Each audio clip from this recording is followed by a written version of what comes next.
got the wood, cheese, and children. Make your life so sweet. Whoa, COVID. It sounds to me like maybe you already have. Cannabis and COVID. Make your life complete. Well, you should definitely toke up, my guy. Yeah. Why? So, one of the more, you know what? This was like one of those things, and no matter how dark the times are, sometimes life just throws you a softball across the plate and says, have fun with this one, guys. Life finds a way.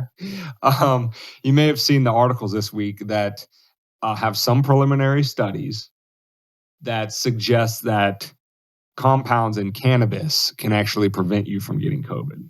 Like, how is that not? Like, Mother Nature is a beautiful, beautiful mistress. She's like, hey, humans, you guys totally screwed yourselves over with engineering this thing that's screwing you guys up really bad. But I just so happen to have a really fun substance for you that can stop you from getting it. Or option B, hey, alligators and crocodiles, remember how you survived that asteroid that came in and fucked up everybody else? Well, there's a more sufficient being on this planet to survive all comers. And you know what that is? The pothead. The pothead. Not the cockroach. With the guitar on the campus, just singing old Grateful Dead songs. You know, that guy is more suitable to carry his genome into the future than a literal prehistoric dinosaur that beat the fucking extinction era. So anyway. Okay, now listen, David and I are having some fun with this. We're having a little because tongue-in-cheek. this is hilarious to think that the dude's sitting on his couch eating, bags of Doritos all day long and just getting blitzed thinking about how the door can be ajar. Whoa, wait, hold on, man. We're wondering how his hands can feel themselves. So yes, it would be both glorious and hilariously funny if that were the case. But I do want to throw a little bit of cold water on our fun here because I wouldn't be Dane if I didn't. When you read the articles, and we're going to link one on wmdpodcast.com/77 because that's what this episode is, where you can read it for yourself. But this is coming from 2 studies where it was done in a petri dish. Obviously, the human body is a lot more complex than a petri dish. But in these studies, the first study... isn't that all we are and at the same time? Yeah, but it's not as sanitized. It's a little more...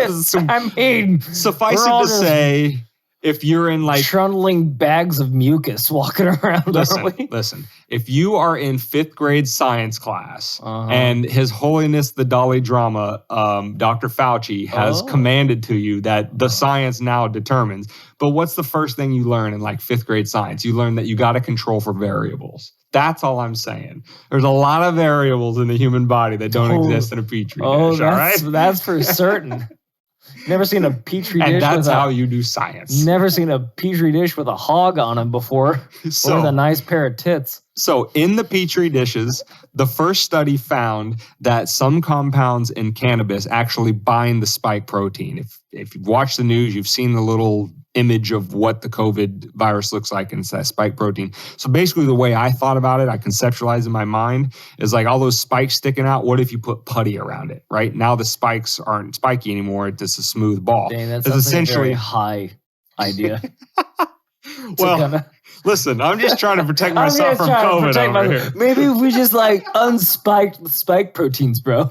So Maybe anyway, just made it a round protein. So anyway, in the petri dish, turning the spike protein into a round protein actually seems to have some effect in terms of it not being as efficient at getting into the human cells. These fuckers have gotten so high that even their cells are high. Like, man, why are you so spiky, bro? Like, if you're spiky, you can come in. If you're round, you can't. You could be round and come in, man, but not if you're like harsh and everyone's mellow. All right, so chill with that. No. It's the spike that gets in. You're getting it backwards. The spike gets in, the round does not. Wait, what? Yes. By rounding out the spikes with the compounds in the cannabis. So they take the spikes in. So basically, if you fill in all the gas between the spikes, it's no longer spiky. That's what prevents it from getting in. It's the spike that gets it in. So binding. Yeah, that spike gets it in. All right. Okay, so I can't think of anything else in nature that's like that. Quit confusing the people on when we're trying to spread misinformation that if they just toke up, they're free of COVID. I saw a UFO one year, man. It told me I was going to have a good year.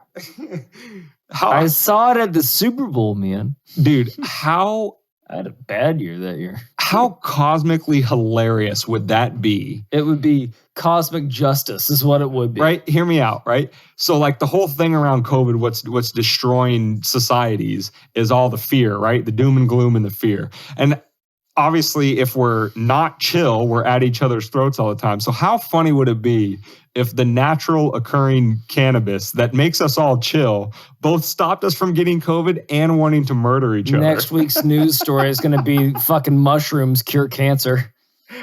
No, next week's death. Next week's news story is going to be all of the supply chain issues have been solved. You can get any good you want, but somehow there is no snacks anywhere on planet Earth. That would be next week's headline. And for some reason, love that. The national speed limit's dropped by 20 miles per hour. In all states. Oh my God. Okay. And for some reason, all Grateful Dead streams. I gotta get this pre-roll because we got a long episode of us. We got to get in this pre-roll fast. Okay. The second study, what it found again. There's a second one. Yes. This is so not the pothead study. They would have stopped it on the first one. This is how you can tell these guys don't do. These guys. The second study was the smart guys. Oh. So again, in a petri dish. They checked the math of the potheads. In a petri dish. So whether it would have this effect in the human body is we can't be certain at this point, but some compounds in cannabis increase the innate immunity response. And basically, it works like this. If COVID gets into a healthy cell and turns it into a viral cell, that's how the virus replicates, and that's when you get really sick, right? So basically, the analogy for this one is it doesn't stop the spike protein from getting in. This is the spike protein's in the house, but the cell... We're in the house. But the cell recognizes itself as no longer healthy, recognizes itself at COVID, and terminates itself. So your body basically says, hey, something ain't going on around here. I'm going to burn my own house down so that it doesn't spread to the next house. That's pretty altruistic. That's that guy that dives on the grenade. He's like, I got you guys.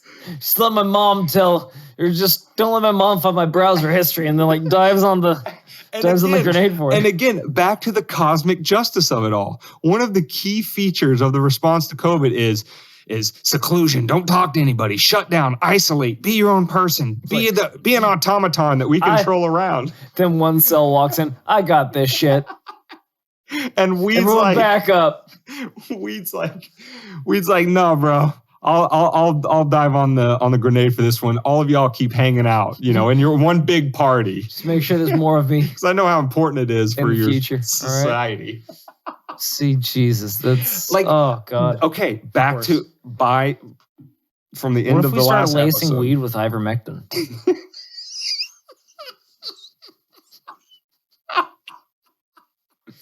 Fuck all this fentanyl shit. Let's get ivermectin in the coke. Let's get it in the weed. Let's start. What the healthiest fucking population.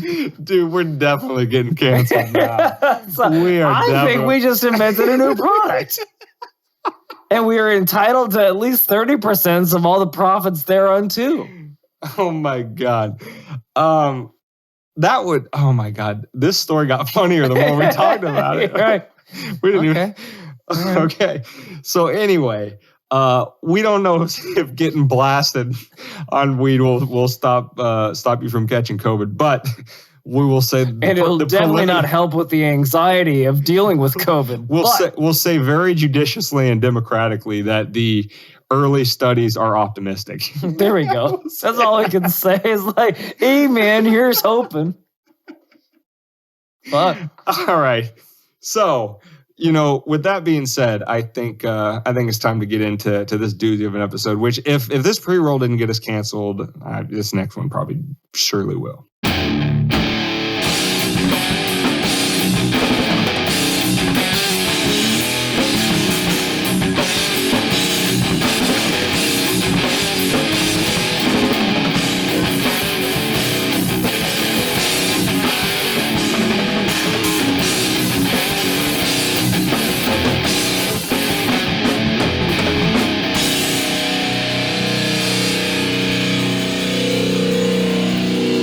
Welcome to Weapons of Meme Destruction Podcast, episode 77, which can be found at wmdpodcast.com/77. That's where you can find the show notes page. Fighting 77. Where we will have the letter from the 250, 60, 70 quote unquote experts who are terrified and don't like Joe Rogan very much. That'll be at the website, but also find us on any podcast app. I think we'll probably be able to put this one on YouTube because we're just mocking people. We're not really making any claims. Definitely didn't bury the lead there, Dane. No, I know. I was going to start this podcast off with a question for you. A little riddle, perchance to dream. I'm sorry. I got excited. It's like they know that we talked about things before we started recording this. But yes, also link up with us on our other socials, Twitter, Instagram, TikTok. Engage with us over there. Help us get off the shadow ban. And with that being said, David, what ever so eloquently are we talking about on this episode? Well, this idea just popped into my head.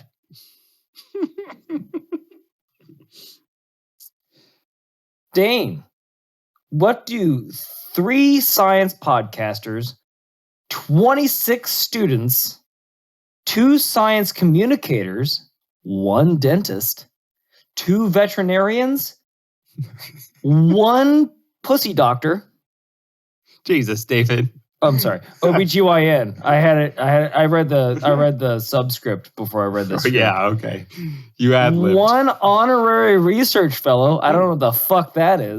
And if you thought you were confused on that one, 1 chief of division of complex family planning. What do they all have in common?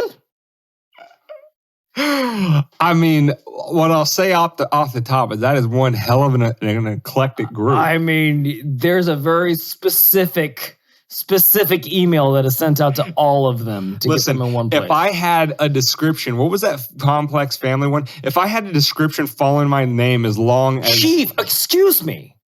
They have a headdress, for Christ's sake, and it's dressed them with the appropriate amount of honor that is due to them. Chief of the division of complex family planning. So it's so complex, it's got division. Listen, if I had an explanation for my name that long after that's longer than Daenerys Targaryen's full name. Breaker of chains.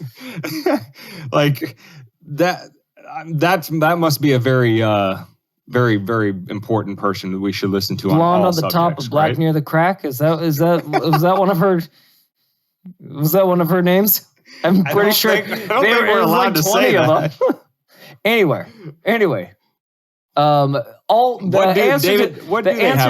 They all do not like the fact that Joe Rogan can speak freely, Dane. Damn it, You should have known that. It's a sad state of affairs. You didn't read the description on this podcast before we recorded it? That is true. Come on, read it. Everybody watches the trailer first, and you read our description, and then you're like, I want to listen. Everyone reads the last page of the book first. Which is why it's fortunate that David put so much effort into helping me come up with those descriptions. It's the little things that count, Dane. So, if you are plugged into the news, you have seen this headline blasted everywhere because, oh man, did the cathedral's mouthpieces love to run with this story. A whole bunch of, I don't know, I guess 250, 260, 70, something like high 200s.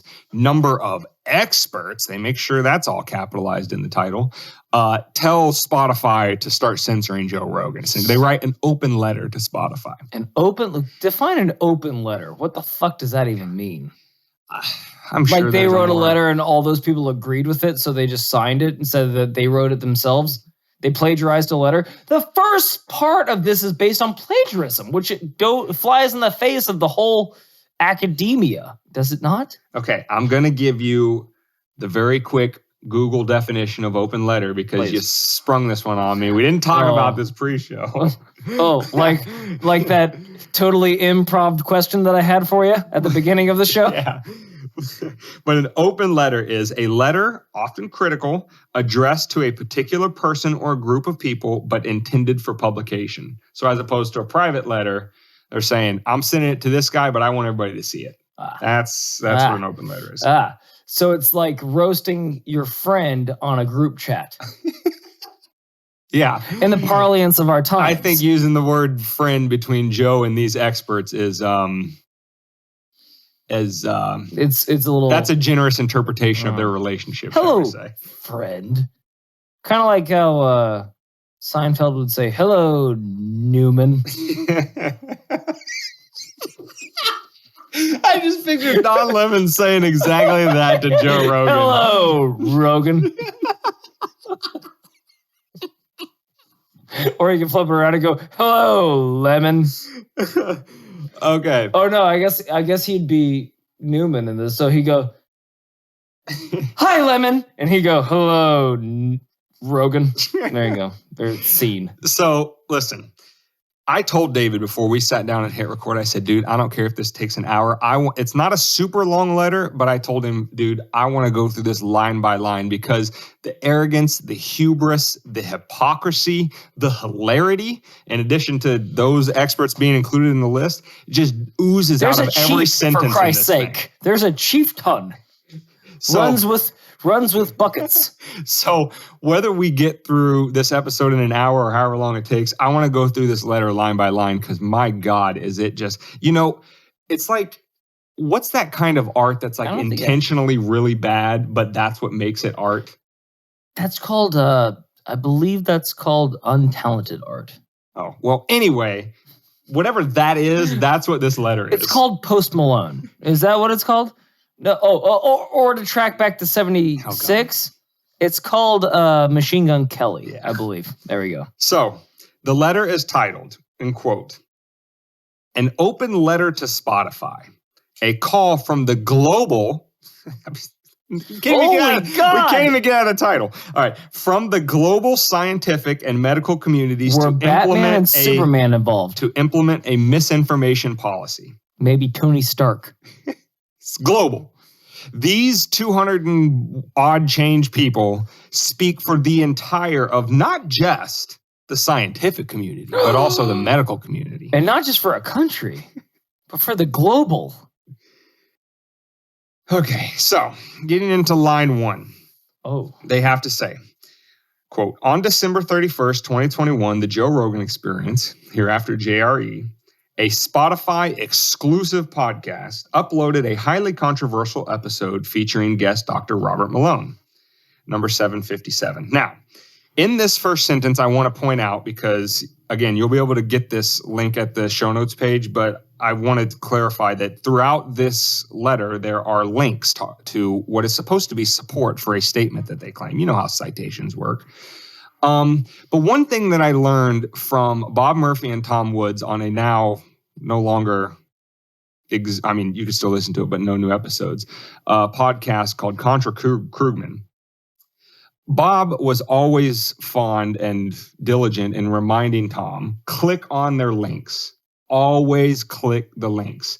Does the link actually even stand for the proposition that they cite it for? Is it even a valid link? Because people, especially in the cathedral that write stuff like this, they don't want They're counting on you. They're just counting, this is cited. This must be an absolute Well, this fact. is an expert. Yes. Like what? Okay, let me look into him. Oh, he's an expert in this one very specific thing that, is he an expert that just deified himself an expert? Like he just proclaimed himself an expert? By my count, that's 250 plus of them. So anyway, when there is a link, I'm going to click it. So first link is about having Robert Malone on the JRE. And what does this link us to? It links us to PolitiFact. Yeah, PolitiFact is very left-leaning. That's a known thing. So anyway, PolitiFact, what do they have to say? Who is Robert Malone? Joe Rogan's guest was a vaccine scientist, became an anti-vaccine darling. And PolitiFact goes on to basically have an opinion piece on Malone being criticized because sentence 2 starts. The episode has been, quote, criticized for promoting baseless, it wasn't quoted. That was the linked article.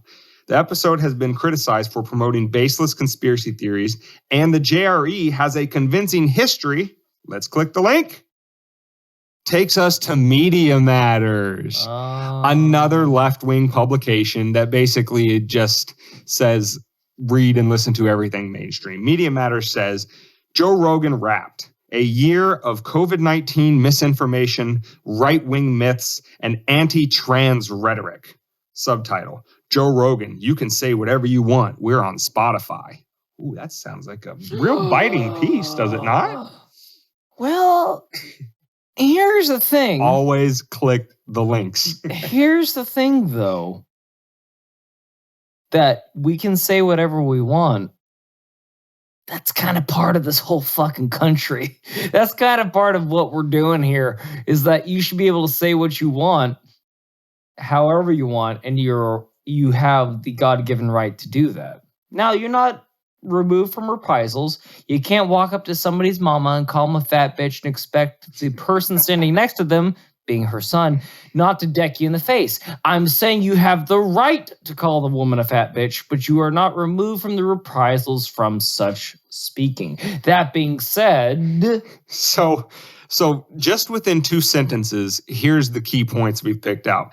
In sentence 1, they can't let you get out of it without framing by calling it a controversial episode, according to 250 plus people who already don't like Joe. In sentence 2, it's criticized by a publication that already is known to agree with the people writing the letter. By the way. And has a concerning history, according to a publication that can't even get out of its own title without impugning Rogan's name and motives and the whole purpose of his podcast. Well, they're off to a rip-roaring start. The only person that's concerning to is them, because he's not saying what they want him to say, and he's got a bigger following than they do. So that's what's concerning. Moreover, what was I going to say? Mm-hmm. They say that he's got a concerning message.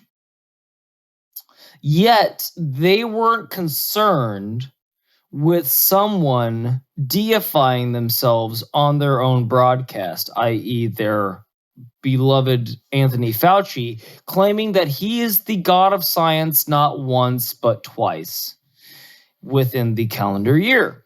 And they didn't write any hit pieces on Fauci, did he? I haven't heard one bad word from CNN about Anthony Fauci or the job that he's doing, or any implications that he might have he might have blood on his hands from, eliciting this coronavirus on top, right? Eliciting this corona's pandemic onto us, or any indication that they intend to punish him for doing such. So again, think about who's saying what at what time. Please, Dave. So in 2 sentences, we've established they don't like Joe, and all of their support, according to linked articles, for not liking Joe is by people that agree that they also don't like Joe. So, all right, sentence 3. Would that be to say that the Romans didn't like the Huns, and then they cited a bunch of reasons why the Huns were bad people, all by Roman writers? Was that what they said? Yeah. That's where our term barbaric comes from, which I'm sure they would probably refer to Joe as. Right. So on to sentence 3. Quote, by allowing the propagation of false and societally harmful assertions, Spotify is enabling its hosted media to damage public trust in scientific research and sow doubt in the credibility of data-driven guidance offered by medical professionals. Holy crap. That one sentence could be an entire 30-minute episode. I don't want it. By allowing the propagation of false and societally harmful assertions.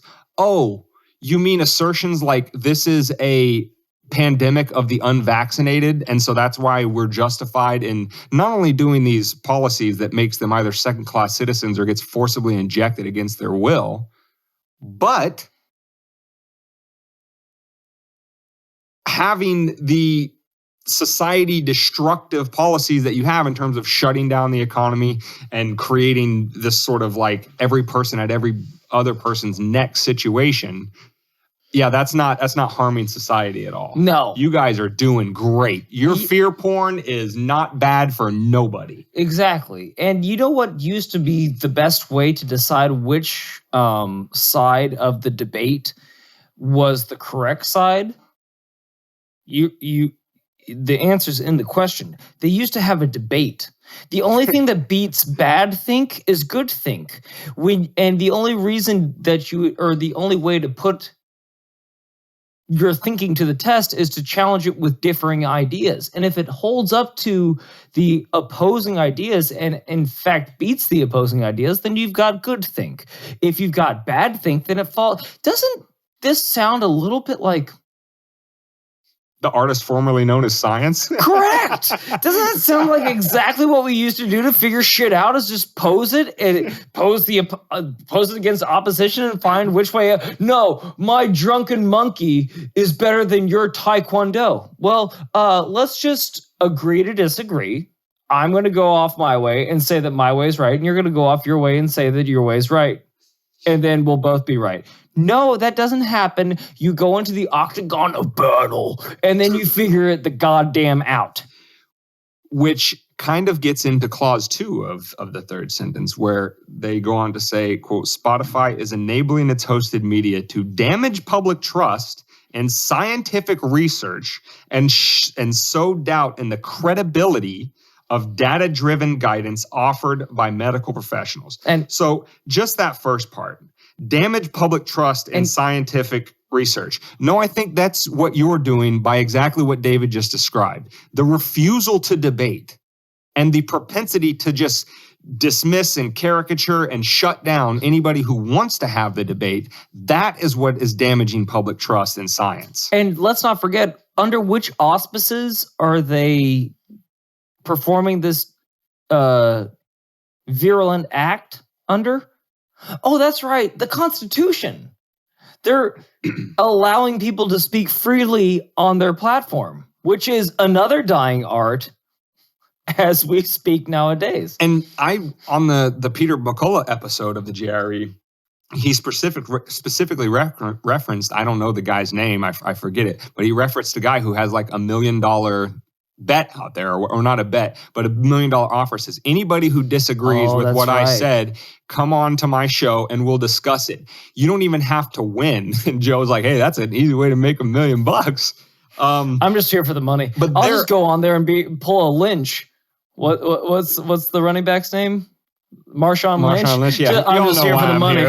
Y'all know why I'm here, man. I'm here so I don't get fined. Yeah. Like I'm here for the money. So it's not like this is a two-way street. It's not like what we'll just umbrella term the Joe Rogan side of the debate, actually having one and being open and upfront with talking to people, is that side's completely open. They're not shutting anyone down. I will guarantee you money if Fauci calls Joe tomorrow and says, Joe, I want to come on the show. There's been some things that are wrong. I want to dispel those, and I want to explain to you how. I want you to give me the same unbiased platform that you gave Peter McCullough or Robert Malone.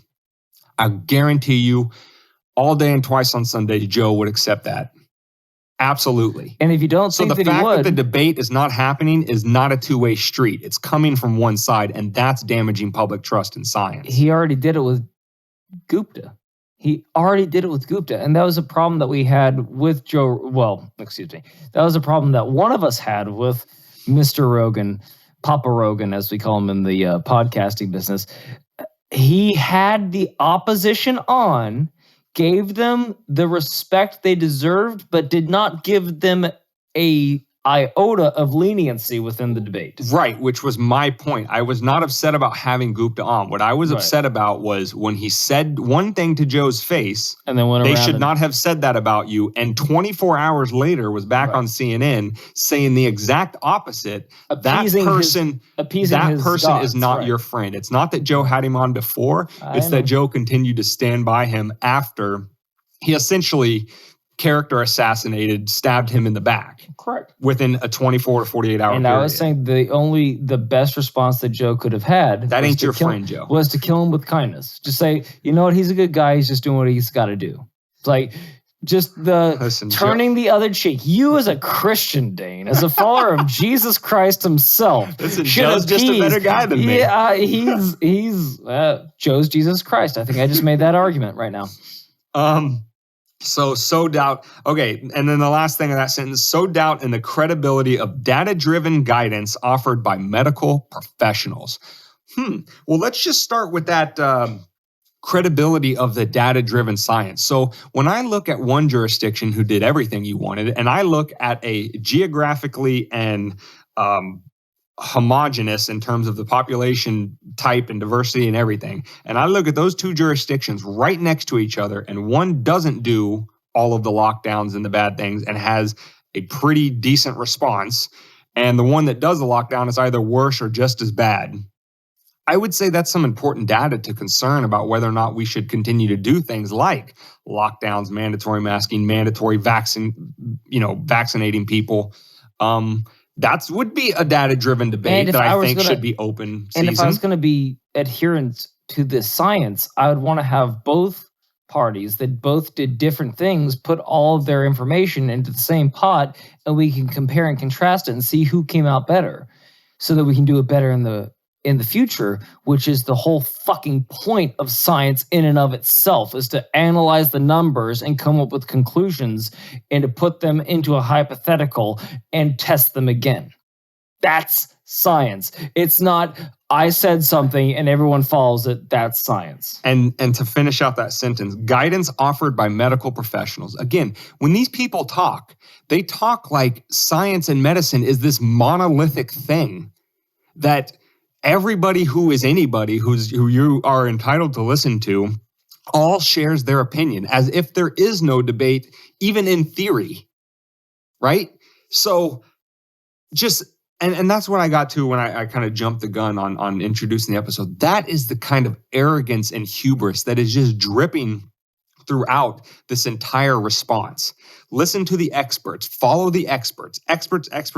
Hey, Mr. Person Guy, I have an expert who doesn't agree with your expert. Can they talk about it and we can make up our minds? Nope. Your expert's canceled. Your expert can't be on any platform. Your expert is a pariah. We're going to go after his medical license. And under which auspices? Can I take that again? Okay. And under which auspices is he uncredentialed for? Oh, just the simple fact that he disagrees with what you came out and said? That's the only thing that makes him not official? That wipes out all the 20 years of experience that he has in the field beforehand, all the expertise, all the alphabet soup that he has after his name. All that's gone away because he was removed from Twitter because he said something that your algorithm said wasn't okay. And turnabout's fair play, right? We hear from the hashtag the science people all over social media, basically castigate any one of us normal people, right? Who are not science or experts or doctors or whatever. We're not entitled to pick which experts we listen to because we're just, after the anti-science deniers. Well, that's an odd argument to make because they're doing the exact opposite, are they not? They're picking which experts to listen to. Because again, it's not monolithic. So they get to pick the experts that they're told to pick. I picked a different expert and somehow my pick is wrong and theirs is right. Mm-hmm. I'm stupid and they're smart. And then the other thing is on top of that, they're smarter than me and can pick experts better than me. And they're entitled to more of an opinion on the discussion than somebody with the credentials of a Malone or a McCullough. This average Facebook Joe says you can't have an opinion on this, but I get to have more of an opinion than those two guys. And by the way, with all of their career and credentials, you can say that they're kooks now, but that's a lot of training and research to get to a quote unquote expert in their field. And just so it's not to be able lost to disagree with you on the people actually listening to this episode, McCullough has been treating patients since the inception of this pandemic. And Malone is heralded as one of the founding members that created the mRNA vaccine. So these aren't just lightweights that are doctors in a pediatric care unit that decided they wanted to make a name for themselves. These guys are actually personally trained, boots on the ground, have been in this thing since this thing was invented, and they're writing them off because they aren't following the narrative. Yes, back to the list. They are not dentists and gynecologists and students. And they are certainly not chiefs of the division of the complex family planning. For God's sake, Dane. These are highly credentialed people in very specific fields. Harumph! So, and here's another thing about McCullough. In addition to the on-ground clinical treatment, he's the most published person in his field in history. So when all of the I guess, more advanced Facebook Karens come after you and they're like, read this study. Don't read what CNN, read the study and it will tell you that masks do everything and the vaccine's safe and yada, yada, yada. Read this study. Yeah, this guy has written more in his field than any person in history. Those types of studies. But no, he's a kook. Not only has he written more than anybody, but he also treats the people on the ground. You mean to tell me that dude he's not entitled to an opinion? Said one thing that didn't appease the right people, and now he's a kook. This is the world that we live in. To track back again to the last episode we just had, like when comedians, and then not so it's lost that on everybody else. First and foremost, Joe Rogan is a fucking comedian. Secondly, he's a goddamn fight commentator. Thirdly, he hunts big animals and eats them and likes to talk about it. And fourthly, he talks about UFOs, science, and anti-aging and all the other accoutrement that goes into living as a human nowadays. And he has not a 13-minute segment on a whatever clickbaity fucking title they can come up. He has 3-hour-long conversations. What can you learn about a subject in 10 minutes? Well, what can you learn about a subject in 3 hours of in-depth conversation? He's not scared to have those conversations. One side is and one side isn't. And one side's playing by the rules and one side isn't. Which we're going to have a 3-hour-long episode because we're still not out of the first paragraph and we're like half There's no way we're making it all the way through. We're doing it, dude. We're doing it. And they're going to love it. I'm fighting. No, they are. This is going to be so downloaded and listened to that they're going to be like, oh, great. You guys should probably go to 3-hour episodes because that's what the people want. Give them what they want. Anyway, last sentence. I'm going to blaze. It's going to blow our fiscal budget. I'm going to blaze through the end of the first paragraph. It's January 15th, Dane. Last sentence, quote, January. Gotcha. Don't say it. JRE number 1757 is not the only transgression to occur on the Spotify platform. They want to make sure that they've been mad at you for a long time, but a relevant example of the platform's failure to mitigate the damage it is causing. So we'll just leave that commentary. Just going to leave that little shit sandwich right there on the steaming bowl of foreshadowing. Paragraph 2, quote, we are a coalition of scientists, medical professionals, professors, and science communicators. I love that they thought that science communicators was enough of a flex to time the fuck out. Actually put it in the letter as opposed to just next to somebody's. Can we define how many science commuters did we have, David? There was at least 2, if not 3, I'll tell you what. You need to have the list on hand at all times. There was 2 science communicators. And then if we throw in the 3 podcasters. Oh my God, there's 5. Jesus Christ, this doctrine is infallible. Hey, listen, David and I are science communicators. We're telling you right now that science requires... And guess what? We did not sign that fucking letter. We did not sign that letter. We are telling you as science communicators that science requires a little bit of debate. That's all. That's the claim we're making. One of us has a degree in science, by the way, in a form of science. Hey, you know what? I've heard some of your discipline on that list. Yeah. Oh, my goddamn legs hurt. So anyway, science communicators, going back to the quote, in a wide range of fields such as microbiology, immunology, epidemiology, and neuroscience. And we are calling on Spotify to take action against the mass misinformation events which continue to occur on its platform. So I'm glad that was a long sentence because we can skip through that one. Not to say we've already laughed at some of their credentials, but that's the crew who's writing this. Next sentence, quote, with an estimated 11 million listeners per episode. The first time I read that, I saw that, my immediate... Per episode. Yeah, my immediate thought was, we're jealous. Soupy doopy. We're super mad. He is way bigger than us. Rachel Maddow, with all of her bluster and all of her lesbian angst, can't amass a fraction of that particular listenership or viewership. With an estimated 11 million listeners per episode, JRE is the world's largest podcast and has tremendous influence. All right, nothing else to say there. I mean, like I said, and he's earned it. By the way, how did he get there? They're jelly bellies. They hate him because they ain't him. How did they get there, though, by the way? Oh, by following the rules and only talking to people that say the right things at the right time? Is that how he got it? Or did he just have long-form conversations with people? Well, you're right. That's not how he got there. But there's an interesting little corollary between how they got to where they are. The academies don't produce towering intellects. No. The academies produce what the academies are told to produce. I'll give you the example in the legal context because it's the one I know. You are not going to come out of law school understanding a damn thing about the Constitution unless you are lucky to get a good teacher, as I was fortunate enough to have in law school.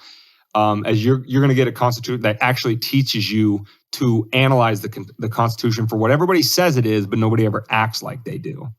But yet, if you go out into the world and you say, I'm a lawyer, I have an opinion on the Constitution, most people are going to be like, oh, well, that guy must be an expert. He could be an ambulance chaser, but he's a lawyer. He's entitled to more of an opinion on the Constitution than me. I'll tell you right now, front and center, if you aren't lucky enough to have the Constitution teacher I had in law school, you're going to come out of there thinking, well, it's just this old document that we can update on the daily no matter what, because it doesn't really prevent government from doing anything at all. All we have to do is rationalize that whatever we want to do is, kind of sort of okay, maybe allowed by that document.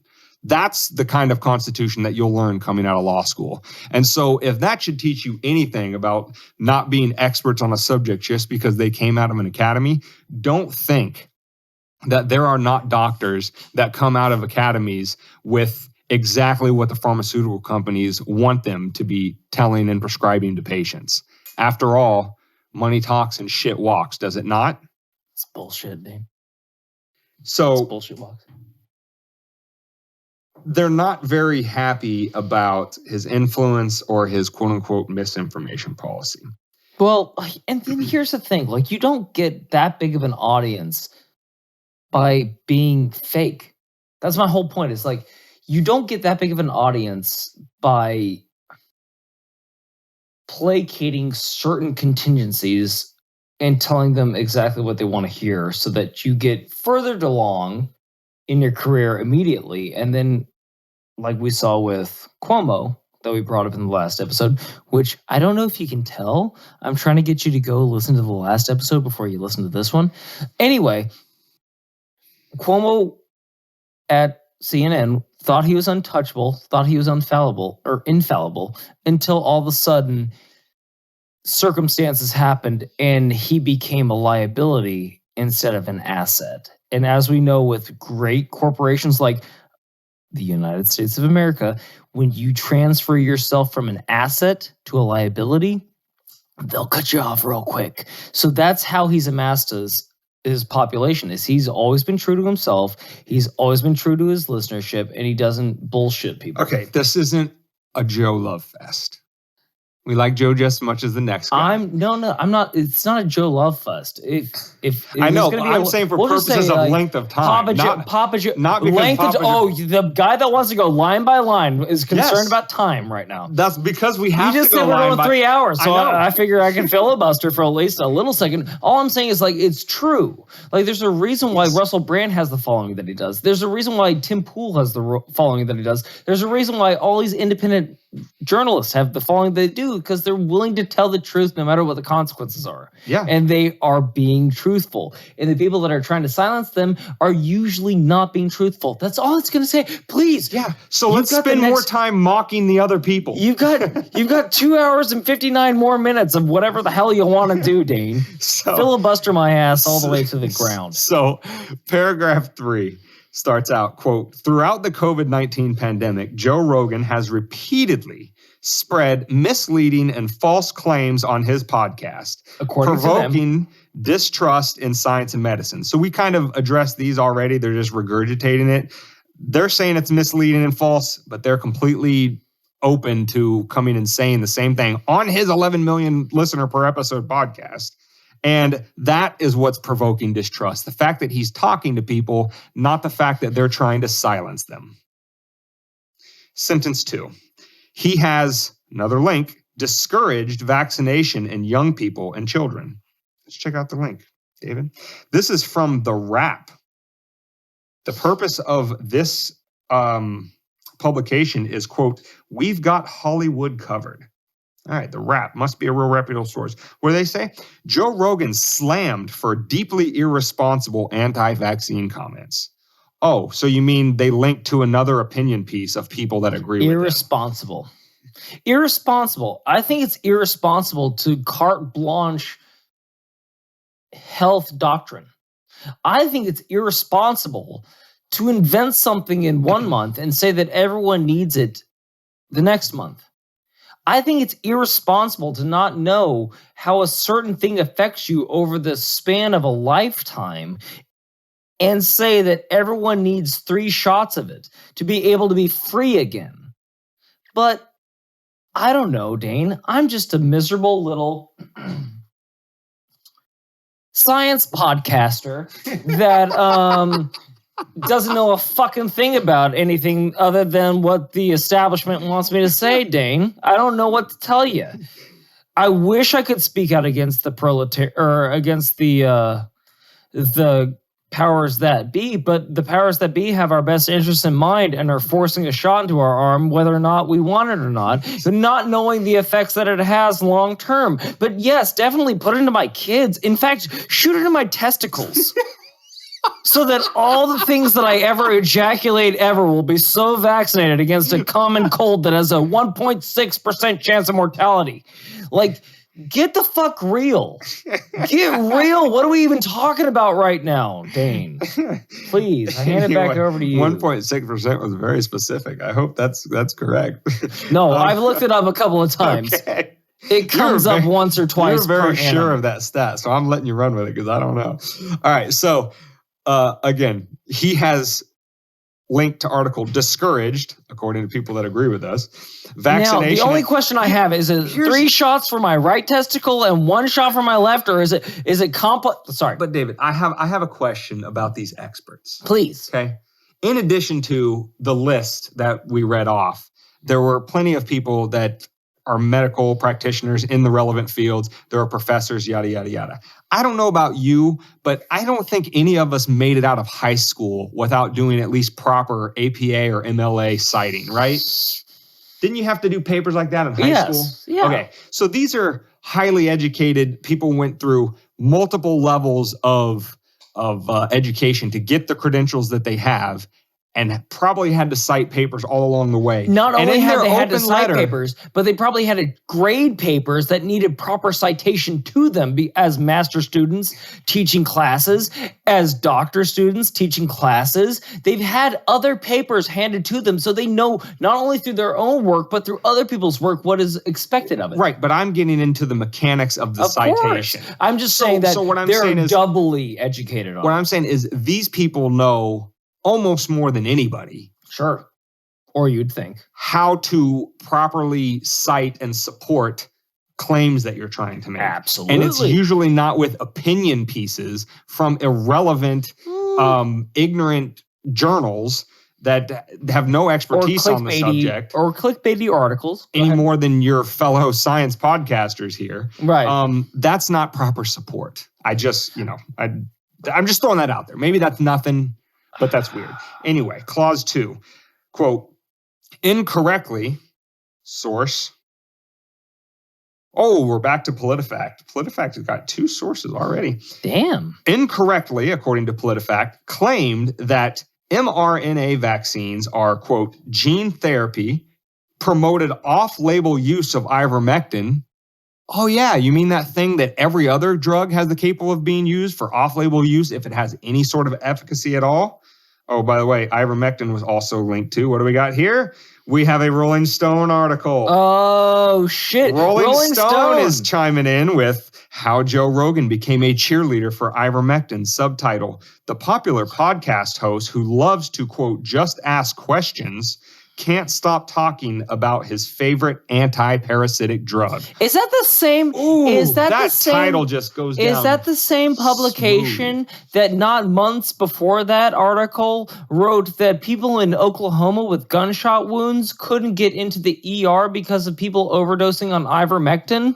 Was that a Rolling Stone article? Yep. Then where was that Rolling Stone article brought up on? Oh, that's right. Joe Rogan's fucking podcast. That's right. Oh, I'm sorry. Oh, maybe they have a fucking axe to grind with Joe Rogan over his thoughts and opinions about their publication and how they run it.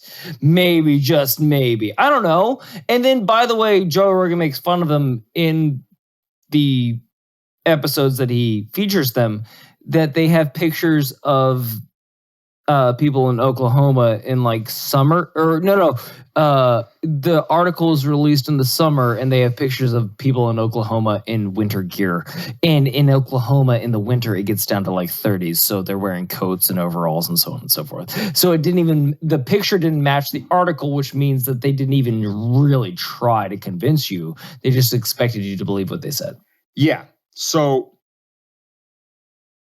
we got Rolling Stone chiming in. And so hey, shut the fuck up and tell me about the Rolling Stones. To treat, in parentheses, and we're back in the letter here. Quote, here we go. Contrary to FDA warnings. Oh, we got another support. Oh yeah, we have, remember that FDA article that they released earlier in the summer that said why you should not use ivermectin to treat or prevent COVID-19, and one of the pictures was a vet next to a horse. You remember how dragged FDA got at the time for doing that? Specifically because of the disingenuous way that talking point has been interjected into the subject matter. And even people that are even totally sympathetic to the regime were saying like, bro, come on, you at least have to address the fact that there are human dosages. It's been used in humans for a long time. It's relatively safe. We have a huge safety profile on it. Like, you need to have at least a genuine conversation about it. That's the article that these illustrious experts choose to cite to for the proposition that contrary to FDA warnings. And just to finish out that sentence, quote, and spread a number of unsubstantiated conspiracy theories. Boy, they're firing on all cylinders by midway through paragraph 3. Well, here's the thing, too. How we're 3 paragraphs in? We're 2.5. Okay. At an hour. It feels like this is a huge case of pot meet kettle. Pot, what's your first assessment of the kettle? It's black, and I don't like it. Pot, are you aware that you are black? No, I'm not. No, I'm not. I'm pearl white. I'm a chief something of whatever. I'm an honorary research fellow, and I will require you to treat me with such dignity as to my profession. Do you understand what's going on here? They are literally accusing Joe of exactly what they do. They're pissed off that, you know what it is? It's envy. That's what they're envious. They're envious that Joe is doing what they wish they could do, and they're accusing him of doing all the things that they do to try to get to Joe's stanchion because they aren't as successful as Joe is. They're claiming he's destroying society. He is basically this massive pariah who needs to be brought to his knees. He's this worst person ever.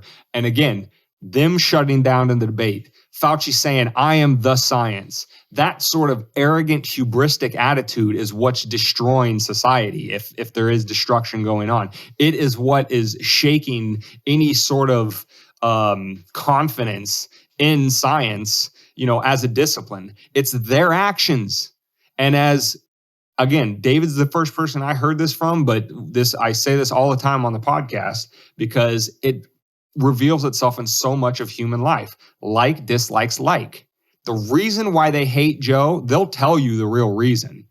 Because it's an exact projection onto him of what they most dislike about themselves. And on top of it, there is just grinding jealousy.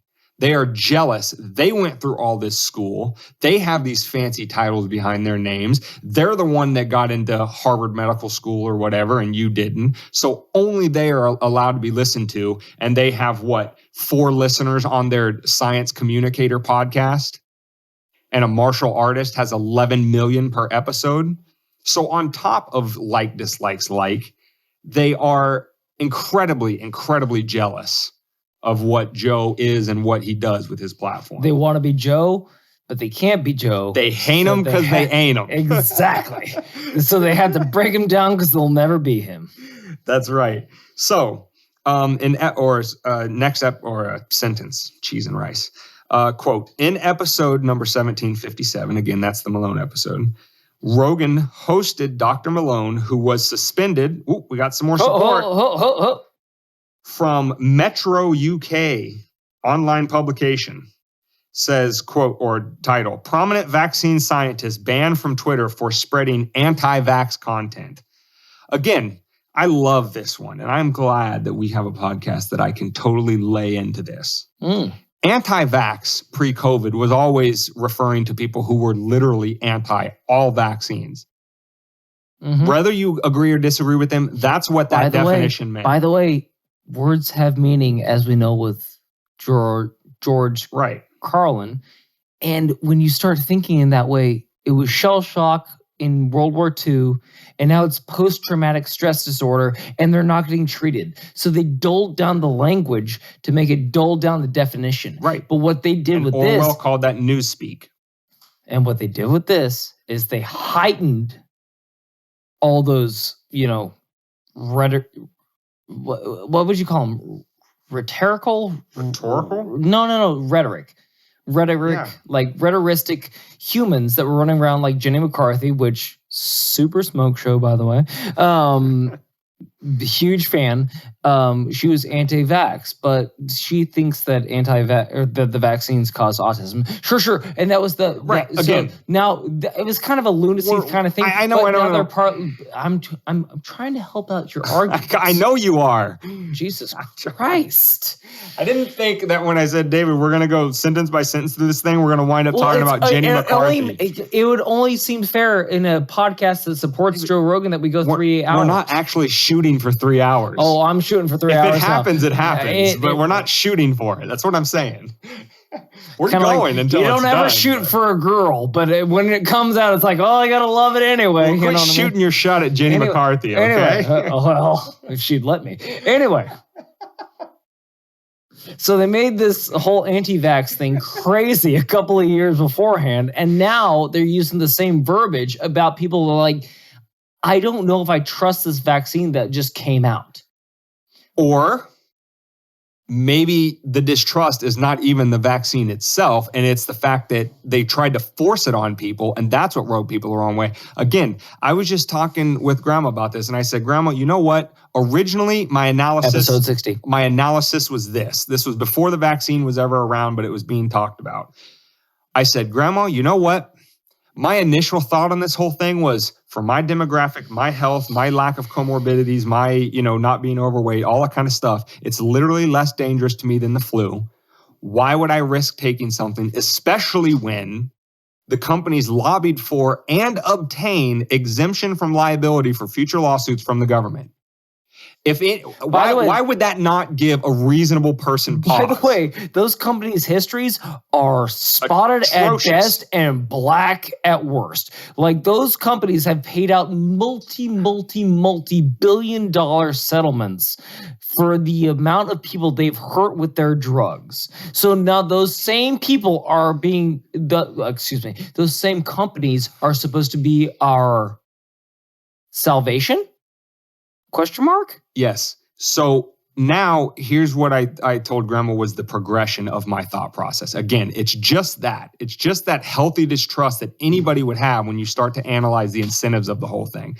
But then it progressed to the point when all the mandates started happening. I said, you know what, Grandma, at this point, You could time travel me to the future and show me absolute certainty there are no risks associated with this vaccine ever, and it's totally worth it to get it.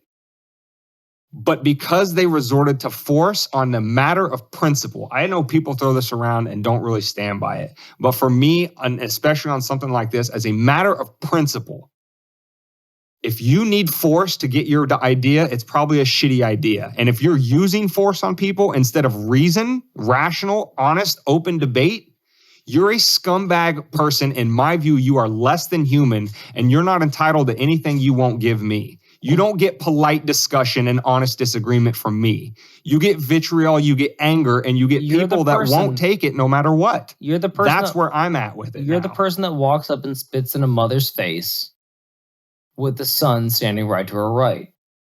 That's what you are. Like, you're the person that is too weak to stand up for your ideas, so you need everyone to comply with your ideas, which, by the way, your ideas, just like you, are weak. That's why you don't want any competition. That's why you don't want any conflagration, because you know that the standpoint that the ground you're standing on, the person you are, and the fight that you have is weaker than any other rationale that will ever come in. Even the simplest rationale can come in and wipe you out clean. So what do you have to do? You have to squelch any amount of uprising immediately, before it ever even gets traction and before it gets momentum. Because if it gets momentum, you're super fucked, because rationale will seek in, which is why they're trying to shut Joe Rogan down in the first place. So, and here's the thing about the purpose and my point about my evolving reasons for why I personally will not, there is nothing that will force me to do it. The loss of my job, I've seen people in Canada, I've seen a report the other day published by the BBC where a father had his son taken away from him because the father was not vaccinated.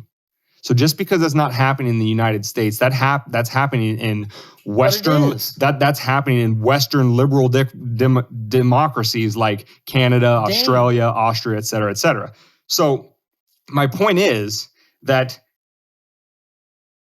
when they start to change the words like that, when they start the newspeak, and you cannot reasonably quantify either of my positions, the initial or the evolved to one, as being anti-vax. I had disagreements for other reasons, and the last one is simply principles.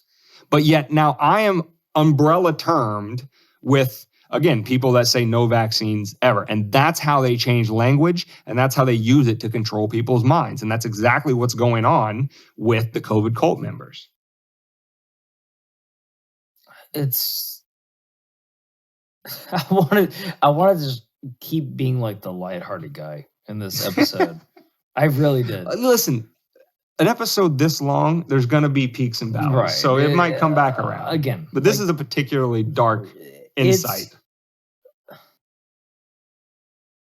This is the little dude that couldn't stand up for himself in first grade.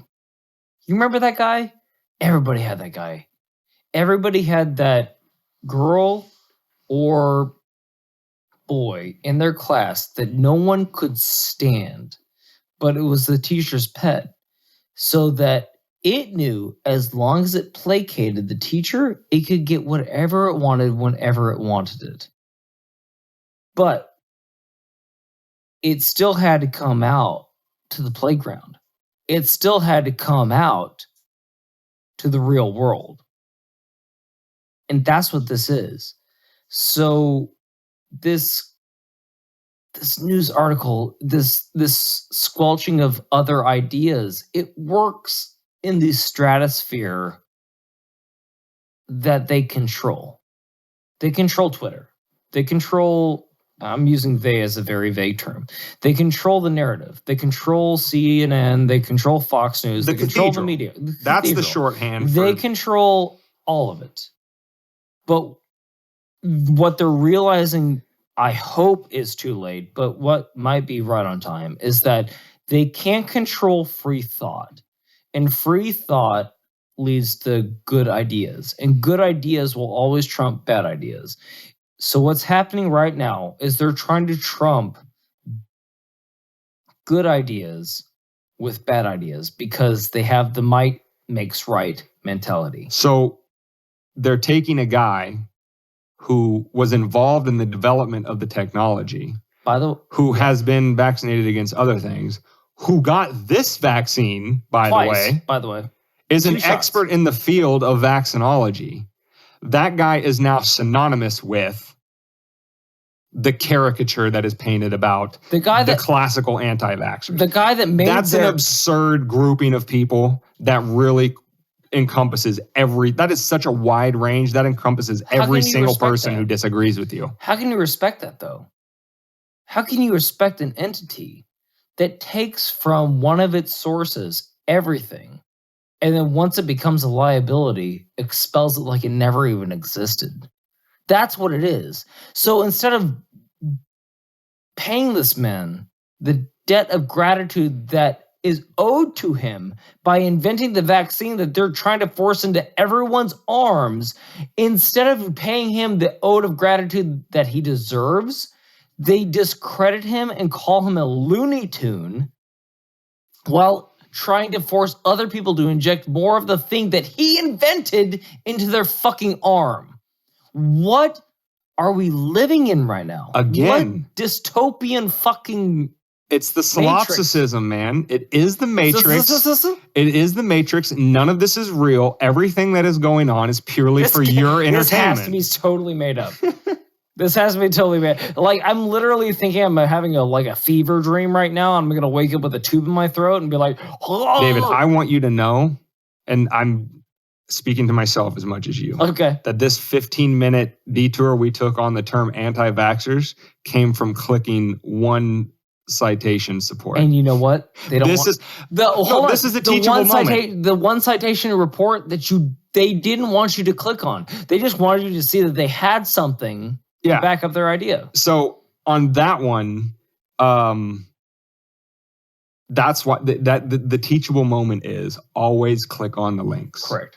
I learned it from somebody much smarter than me, and I'm passing it on to you, dear listener. When you read an article and it has links for cited support or whatever, click the links. By the way, you're probably more smarter than us. Next sentence. Dr. Malone used the JRE platform to further promote numerous baseless claims, including several falsehoods. We have support.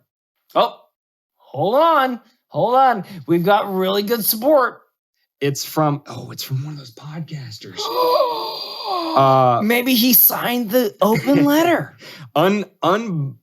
Unbiased SciPod is the support for that one. Well, so if you time out. If you have to declare that you're unbiased, there's your first red flag that they might be biased. They're the ones. If you have to declare it, you're already thinking about it, which means that you aren't.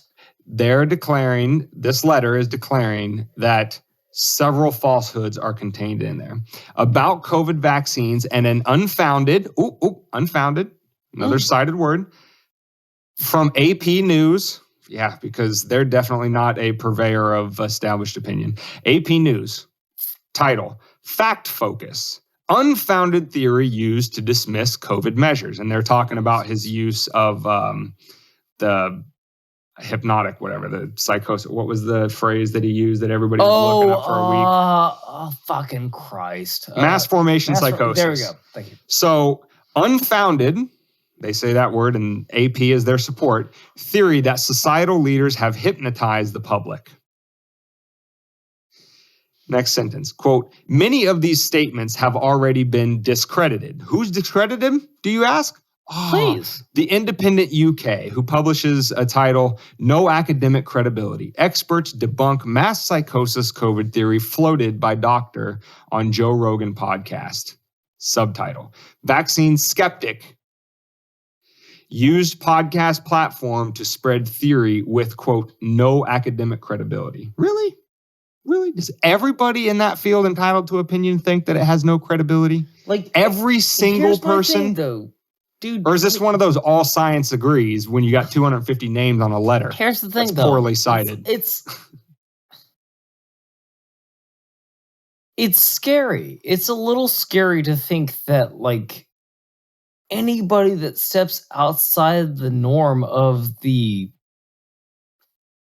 of I don't want to call it again, but it's the narrative. It's like anybody that steps outside of the norm is automatically viewed as an other. Like, and they keep saying like, oh, well, people that say that you're forcing a vaccine, they're making it sound like we're Nazi Germany. We're not Nazi Germany. We're actually trying to protect them, and they're uneducated. It's like, no, we're like, Dr. Malone went to Harvard. He's got a PhD. He studied insane science that, like, you could tell me one of the classes that he studied and I would shit my britches right now. I say there's no way I would ever even attempt that class.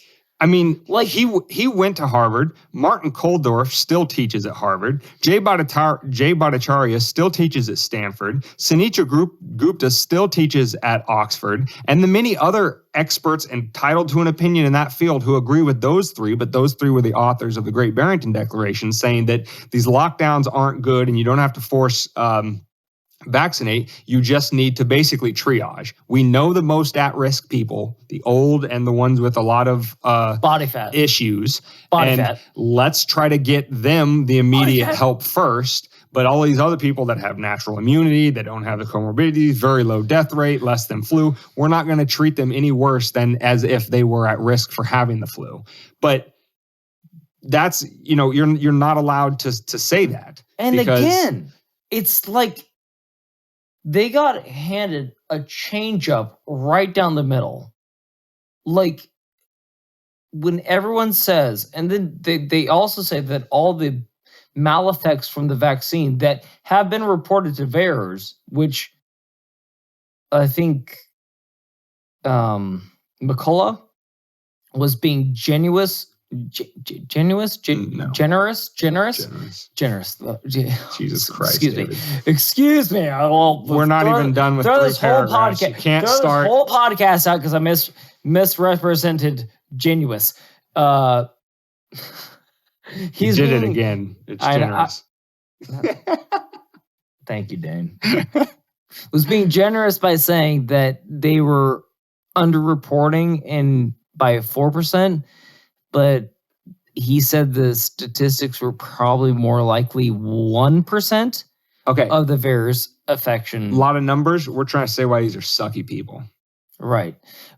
All we're saying, make fun of these people. All we're saying is that they deserve to be made fun of. That's what we're here to do. Please. We're not here to refute them. We're here to mock them for their hypocrisy. Exactly. But all I'm saying is, like, he was being generous even when he shouldn't have been.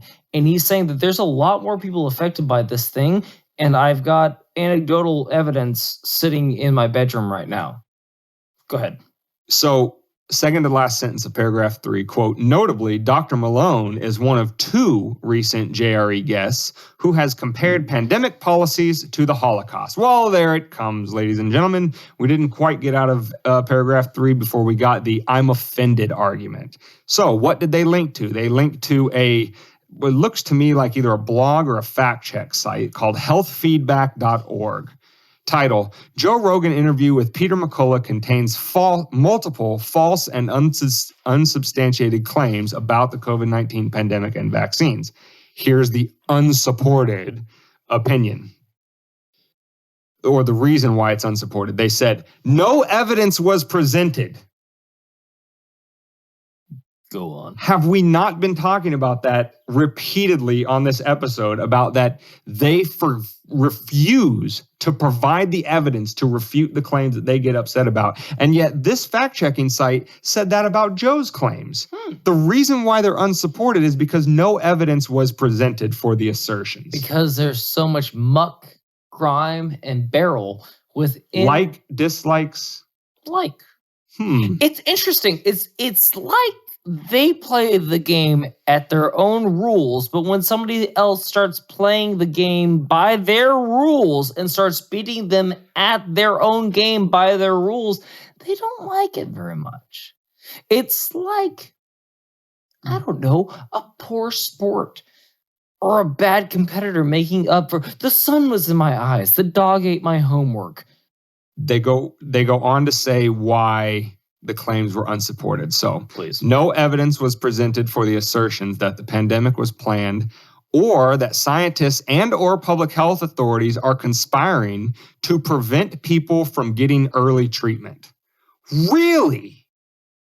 Oh, Really?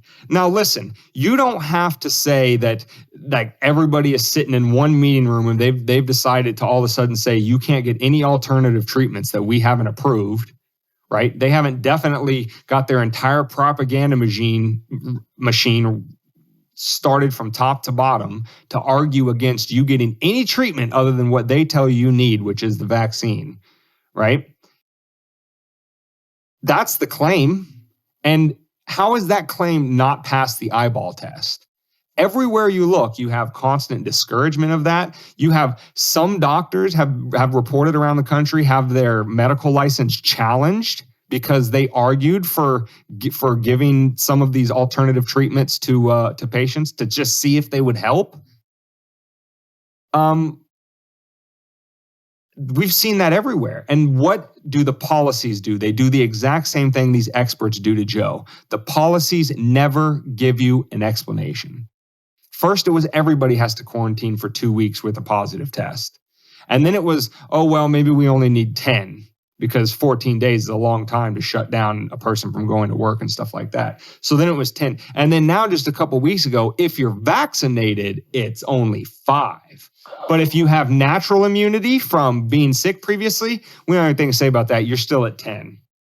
bitch. And now, within the last couple weeks, I have heard that frontline healthcare workers, like the nurses that we worshiped all throughout 2020, are now being forced to go back to work with an actively positive test if they have been vaccinated.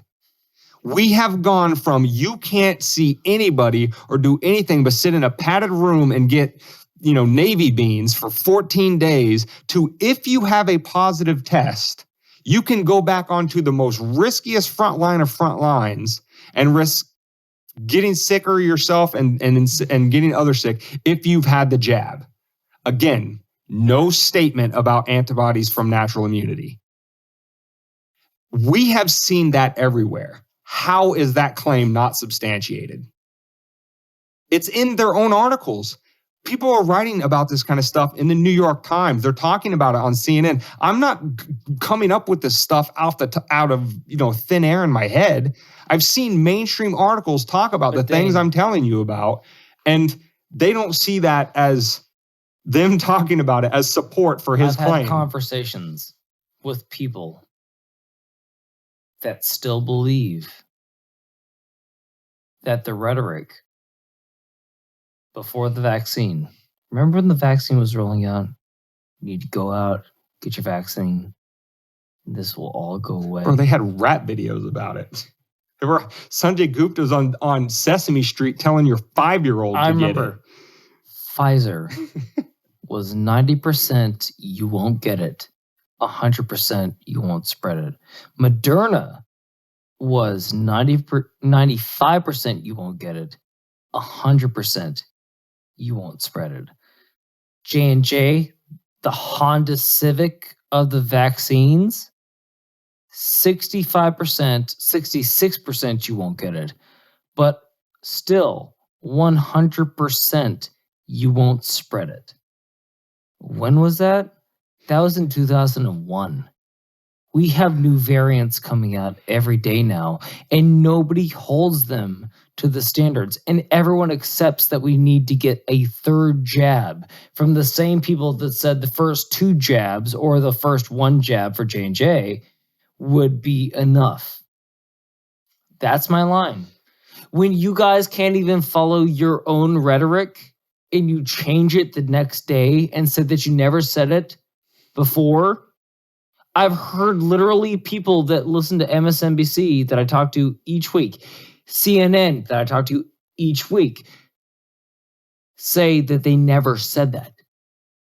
They say they never said that. As if the internet doesn't exist. I could pull up fucking video clips that show them saying it. And then look at you and look at the camera and look at you and like, am I the crazy one? And then it'll be like, no, No, that's fake news. Like, okay, David. so you clearly don't want to attach yourself to reality, which is The answer is always solipsism. The solipsism? reason why It's always solipsism. Yes, the reason why you are having this experience where you're looking at them say, I didn't say that, when you have a video of them saying that, and you're like, am I going crazy? You doctored that. That's like, because excuse the fuck me, what? The Matrix is doing all of that to you as a unique mind and to well, entertain hopefully you. I'm the first Neo and not the new Neo in this new Matrix that can just Kamehameha shit. All I have to say is, are you not entertained? I know, different movie, but the point is, the Matrix is serving you up. Ate her? Yeah, I've enjoyed that video more than once. Anyway, before we went on a couple of different from scenes, and I'm like, before we got on from the end of paragraph 3, I wanted to read the Webster's Dictionary definition of conspiracy: to act of conspiring together, to act in concert. So now listen. When they say conspiracy theory, they're thinking this some shadowy agency of thousands and millions and billions of people combining together. Like, that's the image they want to put in your mind when they say conspiracy theorists, because they want you to say, well, that's very implausible or whatever. But what is it? A conspiracy is just people conspiring together. David and I can conspire to go have a beer somewhere. We both agree we want to go. We both go together. We could conspire to start a podcast. So, when you have all of these media pieces all at once, Australia, run the headline horse medicine, are they not conspiring? Did they all come to that unique and very nuanced and insightful conclusion all on their own simultaneously? Or maybe did they say, well, yep, this is the talking point. Let's run with it, people. Again, those people are upset at Joe for having other people on his show to talk about things that they disagree with.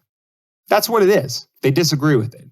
And as David said earlier, they either can't or they won't have the debate. So what are you left with? You're left with essentially violence. And violence doesn't have to just take, I'm putting a gun to your head, but violence is, hey, I'm going to make it to where you're going to be fired tomorrow if you don't get this jab. That is a very coercive thing to do to somebody. You can tell a guy you're about to lose the ability to provide for your family over whether or not you violate your principles of getting this jab.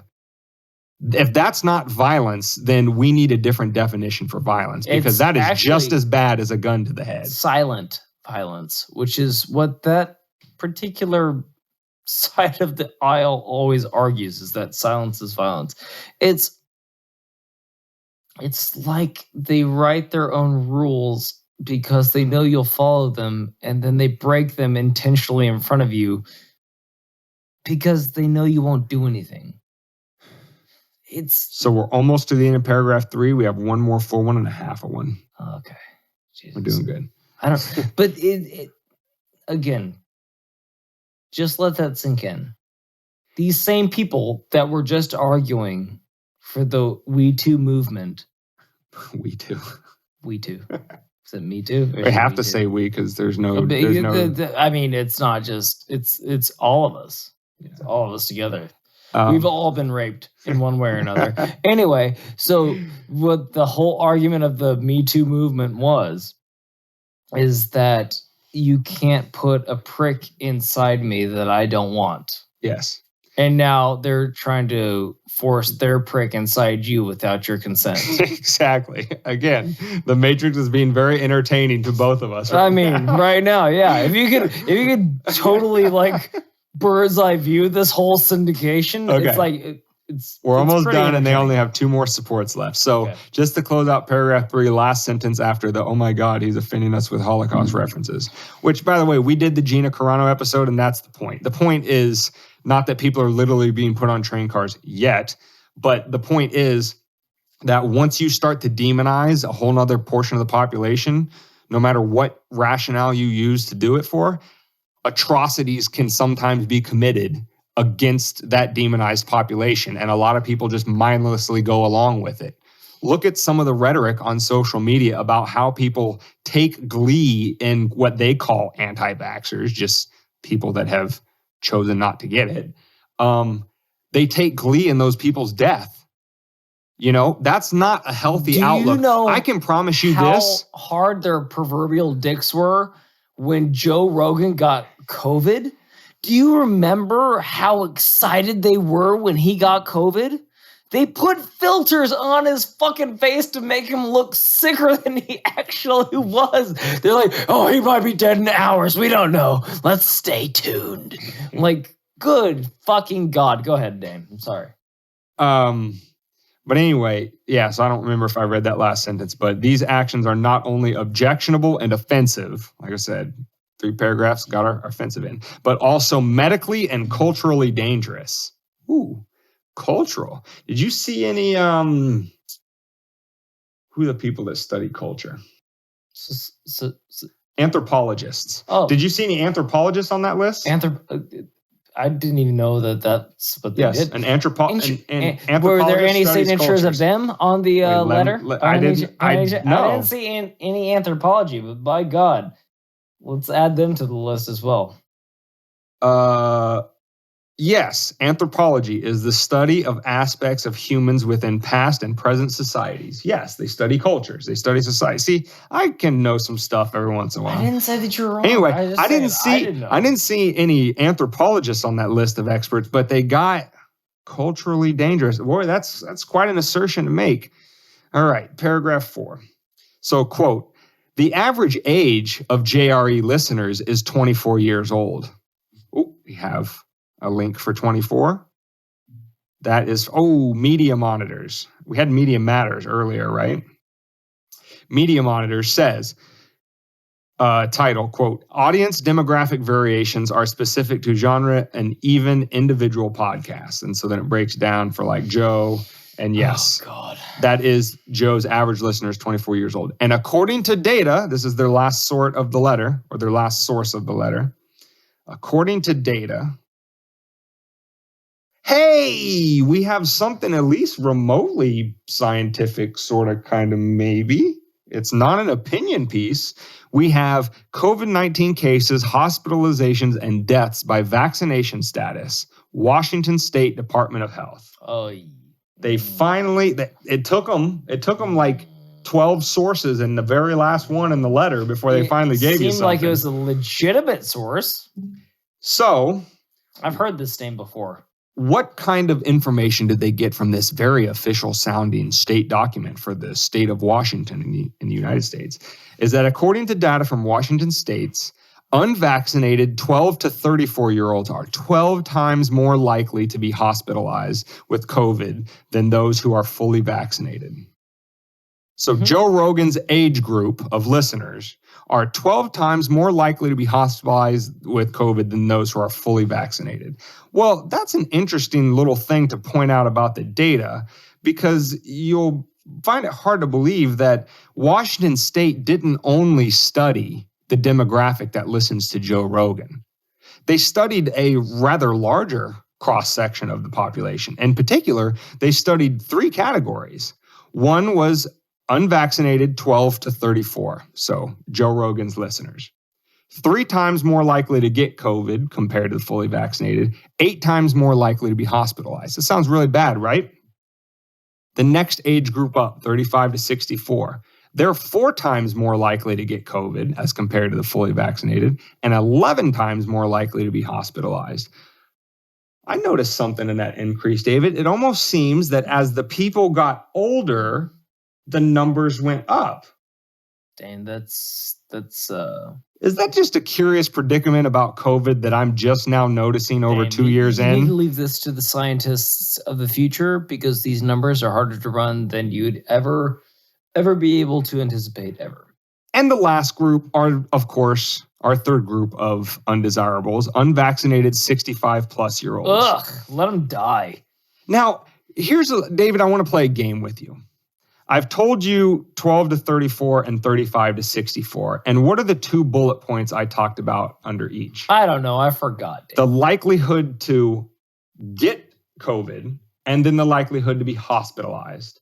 What's not missing, or what is missing for both of those? We're talking about people getting it and people going to the hospital, but not about their general state of health before they contracted it, maybe? No. We're not talking about them dying from COVID. No. Right? According to the Washington data, those are the only two categories under those two.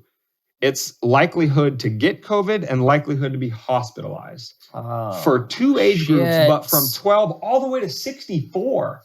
Okay? Now, the game I want to play with you is please find the additional category. The death? For the unvaccinated 65 plus. 6 times more likely to get COVID compared with fully vaccinated. We had that one. Get it, COVID. Sure. We had that for the other two. 11 times more likely to be hospitalized with COVID. Oddly enough, the exact same amount as the lower age group. But wait, there's a third dot here. What's that dot say? It says 15 times more likely to die of COVID compared with fully vaccinated 65 plus year olds. What did they add to the last category of people that they didn't have for the first two categories? Dang, you're building a mystery right now. They had death numbers because, again, as I'm just finding out for the first time over 2 years in of COVID, older people die at a much, much higher rate than people not even significantly younger than them. But the further down you go, the less risk there is. So much less risk, in fact, that the state of Washington didn't decide to include deaths for those younger two age categories. You finally did? You know what you finally did? You solved the mystery for me.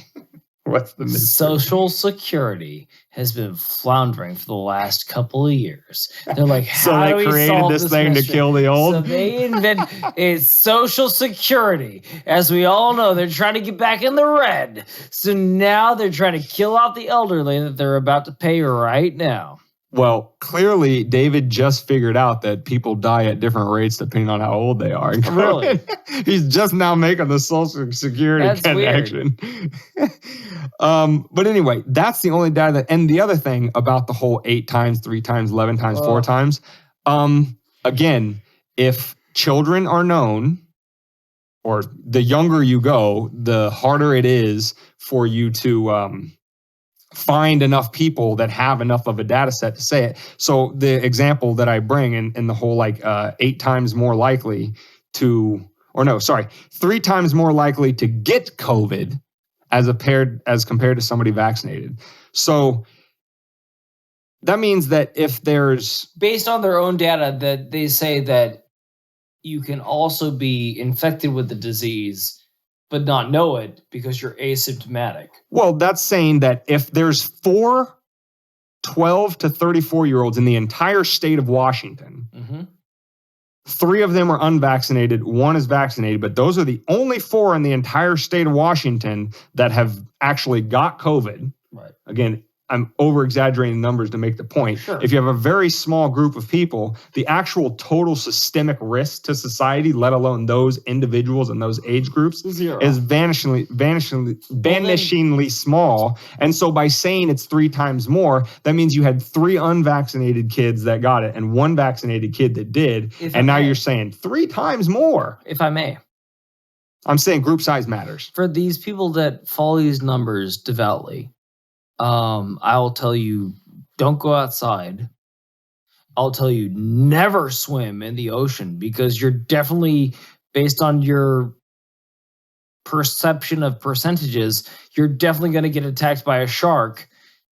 And don't walk outside because you're definitely going to get struck by lightning because that's exactly the same numbers that you're running to say that you're going to die from COVID as a healthy person. If you're taking care of yourself, those numbers shouldn't affect you. If you're not, then absolutely.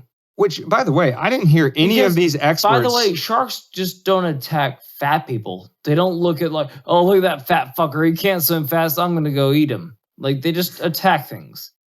Lightning doesn't go, look at this fat piece of shit running across the field. I can pick him off with my eyes and goes, watch, pop.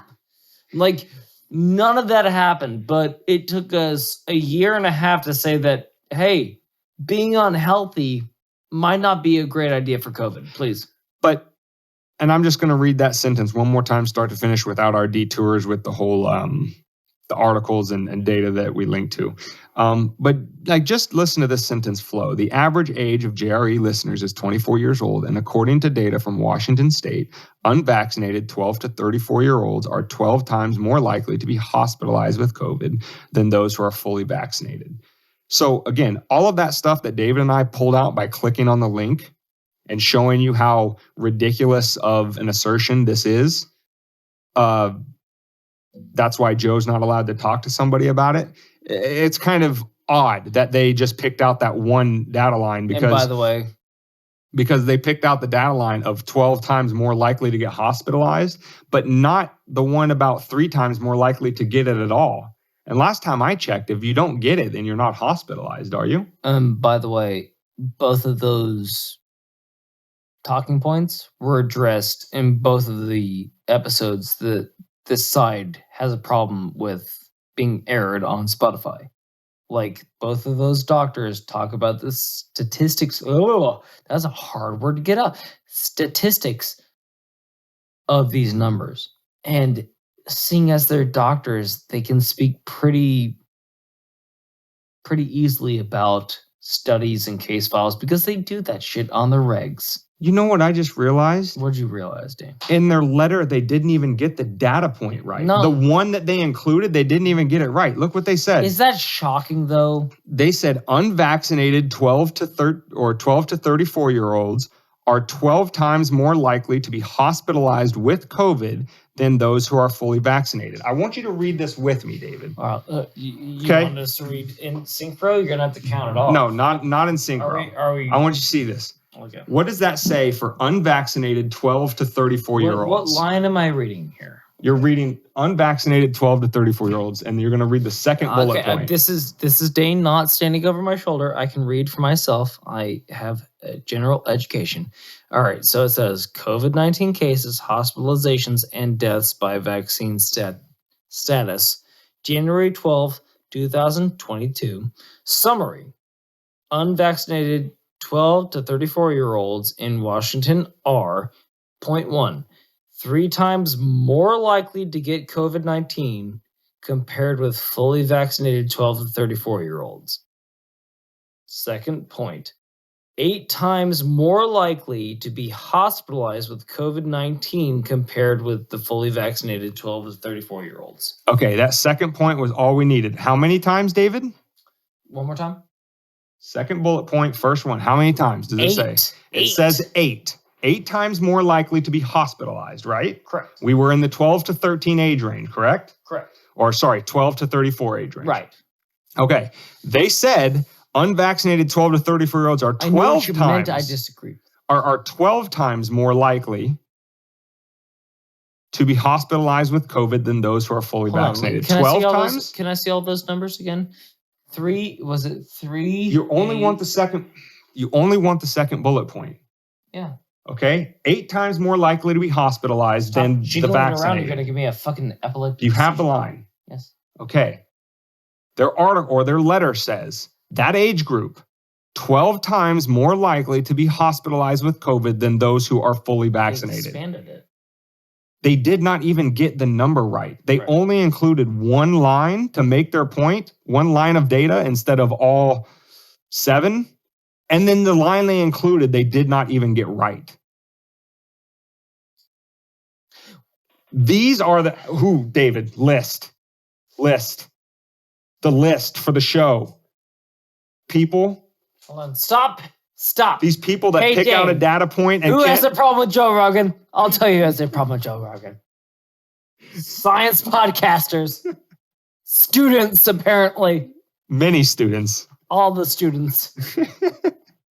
Science communicators. Dentists. One means them all. Veterinarians. 2 of them. So it's pretty good swath of the population. An OBGYN. One vagina doctor, an honorary research fellow, and a chief.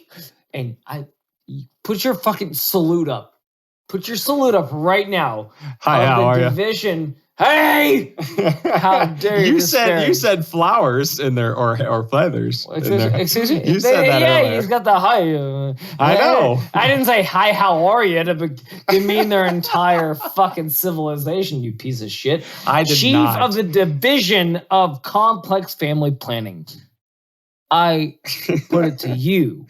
Anyway, to find a higher regard. David went into detail on that list, but the point I wanted to make with the list, you could have just like pulled out somebody to mock, not everybody, but hey, he's getting the mocking thing down at almost 2 hours in. Wow. Is that one of these following scenarios is accurate.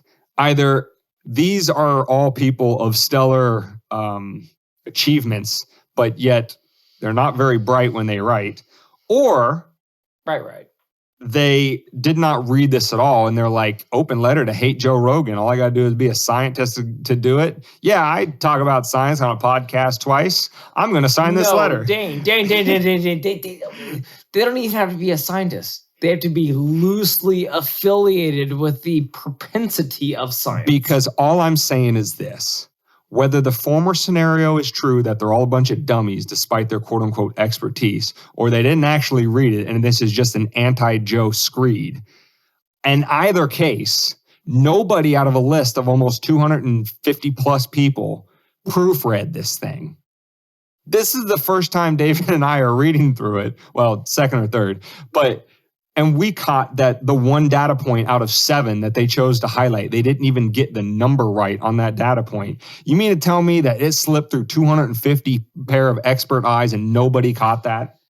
You're telling me. In either case. You expect me to believe these people are not. Time out. God damn it. The chief. That's all I'm saying. Division of Complex Family Planning, Dane. Not just simple family planning, all right? It's not just family planning. It's complex. We're trying to figure out generations, Dane. Oh, my God. That he overlooked that stipulation within the statistics? You expect me to believe that? I don't want to live in this country anymore if I think that that's true. All right. Good news is about the rest of this letter is they don't do any more support, so we have no more detours. Christ. Okay. All right. We're Second sentence, fourth paragraph. Fourth paragraph. Quote. How many paragraphs? There's another half one after we get through this paragraph. Just go through it all. Okay. Fourth and half. Okay. Next sentence, quote, Dr. Malone's interview has reached many tens of millions of listeners vulnerable to predatory medical misinformation. Let me translate that for you. These interviews have reached a lot of people, cite we're jealous again, listeners vulnerable, stupid people who don't listen to us, to predatory. These guys are trying to get something from all these people, not us that are literally being paid billions to force inject them. Medical misinformation. Yeah. That's how that sentence breaks down. Next one, quote, mass misinformation events of this scale have extraordinarily dangerous ramifications. You don't say. Last I checked, your narrative has been ruling the roof since day one. And I would have to agree with you. These are pretty large scale, dangerous ramifications. I agree. Please continue. As scientists, we face backlash and resistance as the public grows to distrust our research and expertise. Again, we discussed that earlier. If anybody's spreading the distrust, it's your refusal. No one's arguing whether or not the Earth is round. No one's arguing whether or not gravity exists. We're arguing whether or not you're actually scientists. That's the problem. As educators and science communicators. All right, I'm getting darker in my reading of this science communicators thing. I don't like them. I don't really like them at all. No, what I'm starting to think is this isn't a, hey, we're proud of this and us mocking them. Why are they proud of this? I think this is they're trying to create a new group of people that you can't question. Of course. They're science. Once you get the label as science communicator. They say our narrative. That's like saying you're in the party, comrade. Yeah, exactly. Exactly. Yeah, that got dark for me, that go around. No, we already understood. That's the first time I thought about that. Welcome to the party. I thought We were both here. As educators and Okay. science communicators, we are tasked with repairing the public's damaged understanding of science and medicine. They have to fix it. Oh, well. And you're just making work. You're what making. They just declared. I mean, take that for this. They just declared themselves the new science. This is how science is going to be run from now on. We run our own programs, and we will tell you through our science communicators what science is, and we don't need other scientists to tell us how our science works. Yeah, they haven't got the title of science communicator. Correct. Okay, because all the other members that are actually practitioners within our field, if they don't follow us lock and step, they are dispensable. And thusly, their opinion don't matter. And thusly, science is upheld in our eyes. Everyone agrees if you're a deified science communicator. Next sentence, quote, as physicians, we bear the arduous weight. How hard is it? Oh my God, it's so bad. Would you say it's like 315, 405 on your back, and you're just walking through the gym? As physicians, help me understand it as a lowly simpleton. As physicians, we bear the arduous weight of a pandemic that has stretched our medical systems to their limits and only stands to be exacerbated by the anti-vaccination. We talked about that one. At least they had the class to spell it all out instead of just anti-vax. Sentiment woven into this and other episodes of Rogan's podcast. Is that the end? Please. The end. No, we have one half a paragraph. Go, get into it. Keep Quote, going. this is not only a scientific or medical concern, it is a sociological issue of devastating proportions. And Spotify is responsible for allowing this activity to thrive on its platforms. You don't, massive sociological edges. David, you care to take this one away? Please, can I put my hand up? It's up. Okay.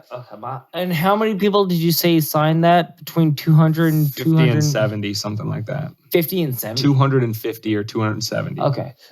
How many doctors in this country that has 400 and just this side of 80 million populi in it? How many doctors do you think are in this country? I bet there's a fair amount.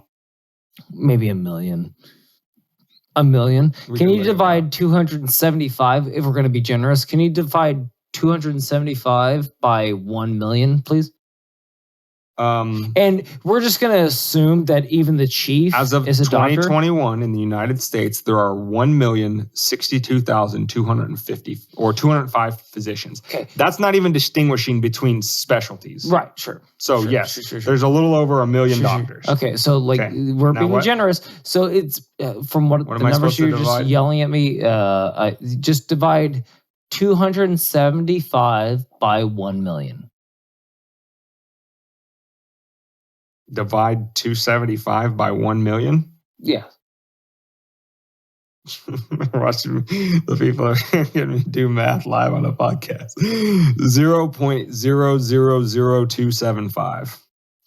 Can you after how many zeros are 1,000 to 10,000? To 10,000? That's not even a full doctor. If I'm pretty sure. So like for the entire population of doctors. Exactly. For to say that 275 represents the entirety that's a bit abysmal. It's to say like COVID is dangerous. When you say that like 1.6 people, you have a 1.6% chance of dying today. Really? That's crazy. But when you say you have a 97.5% chance of living today, that sounds a little different, right? A little different? Yeah. Just a smidgen different. So like it's all in the phraseology. And that's what these guys are really good at. They're really good at clickbait. They're really good at doing this, that, and the other. So, and they're really counting on it. But if not even a fraction of a percentage of quote unquote doctors, which as we already concluded there was at least 26 students within that contingent that signed that. So let's go ahead and remove them from the doctorate candidate, which bucks him down. And maybe the chief, he's too busy with his tribe so that he can so that number gyrates. What I'm saying is that if a lot of doctors aren't speaking up against this because they just want to be left the F alone. They don't want to stick out one way or another. And there's a couple of doctors that say, I've been treating patients, and I'm the most published doctor there's ever been in this criteria, ever. And until this day, nobody had a problem with me. And then all of a sudden, I'm a kook. And he personally, because he is a practitioner that actually sees people, that's another thing we wanted to point out about when they make that thing about us physicians, we're bearing all the weight. Okay, that's been at the beginning of the narrative, right? The frontline workers, you're putting their lives at risk, you're making their work harder and all that kind of stuff. And that's one that's been echoed from the beginning. And I don't think anybody on any side of the debate disagrees with the kind of hero sort of image that has been put out about them for, some of them. I know there's been mocking like, hey, if they're so busy, why are they doing TikTok dances? And that is a legitimate question that I think anybody could ask. But we're not saying that they're not under a lot of stress because of this pandemic. But what we are saying is they don't have a monopoly on the morality of the argument if their policies that they favor are doing the same thing. And what I mean by this is the mandatory vaccination of healthcare workers. We can all agree, yeah, you guys are under a lot of weight. So do you think that the smart thing to do is institute a policy which is going to make a bunch of people leave that area of practice? You think that's going to make your weight less arduous?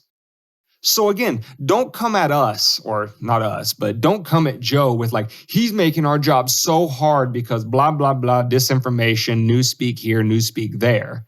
Your policies that you want to force on people in terms of a mandatory vaccination for healthcare workers is going to achieve more than 1,000 podcasts of Joe Rogan. And if I may. Yes. And if I may.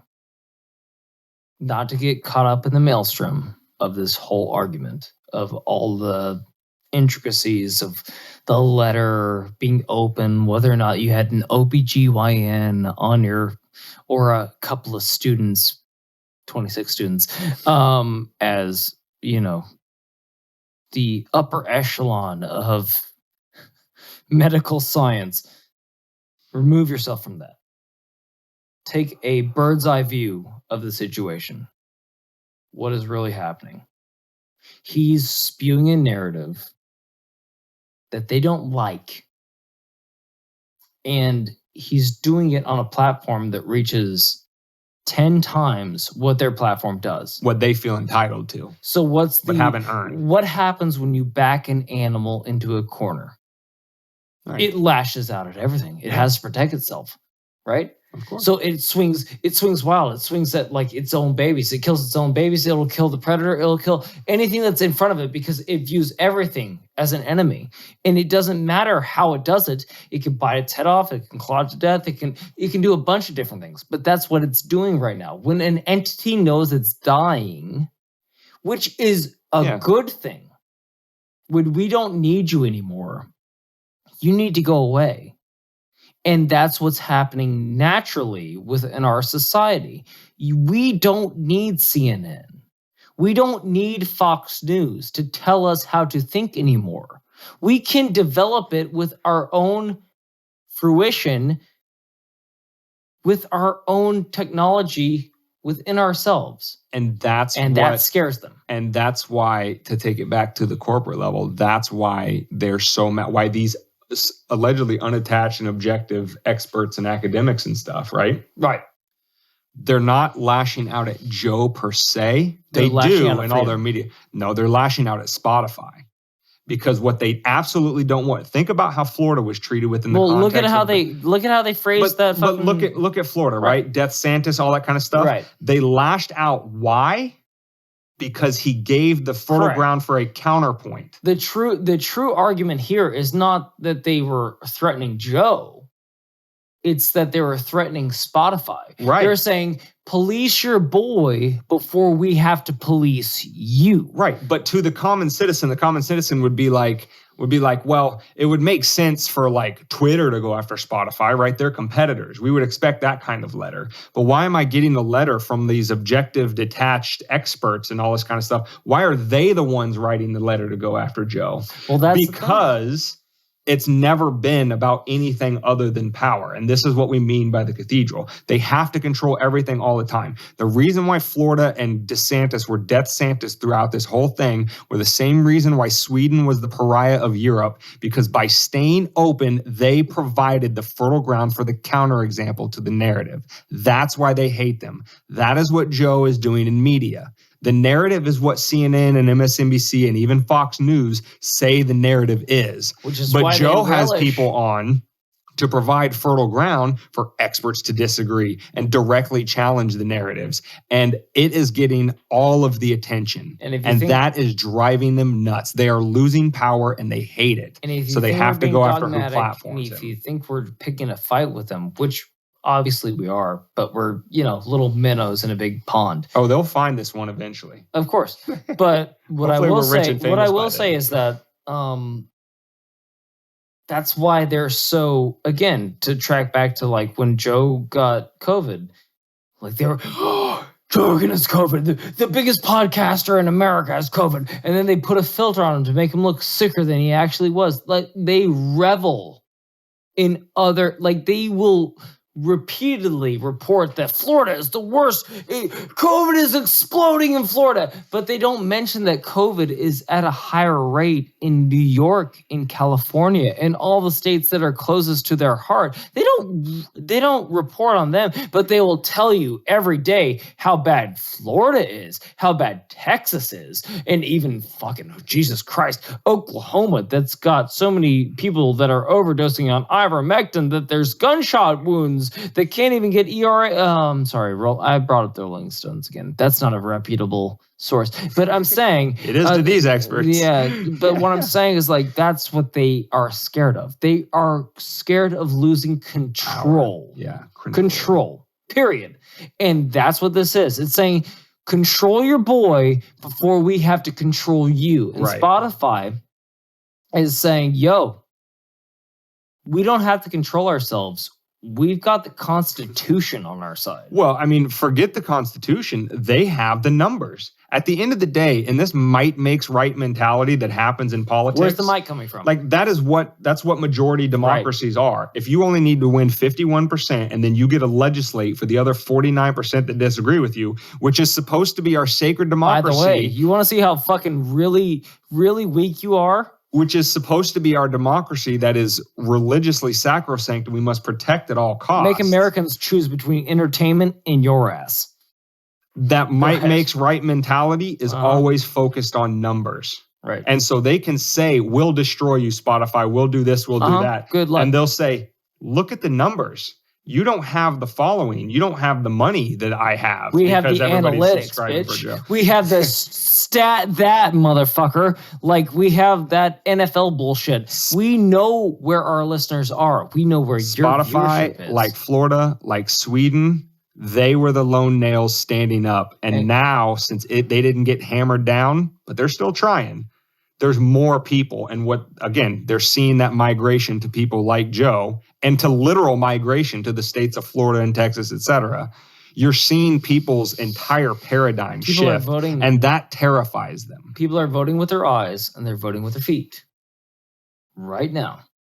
When they like this podcast and share it everywhere because we're awesome and get us over to Joe. And Joe will be like, man, your guys' analysis, that letter's so awesome. When you come on the show and talk about it, we're like, okay, Joe. Basically, we'll make some time for you, Joe. This whole episode is to reach out and say, I'm going to look directly into the camera that we don't have right now. And say, somebody share this with Joseph Daniel Rogan.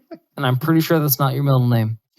We'd love to come on your podcast and just tell the whole world how great your podcast is. Jamie, pull these guys up. Yeah, Jamie, I'd love to write songs with you.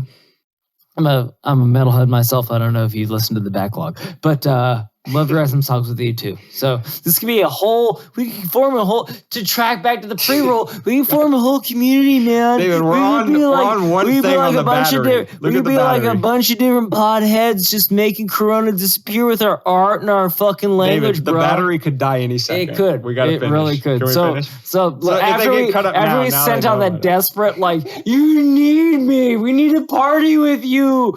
Desperate message to Joe Rogan.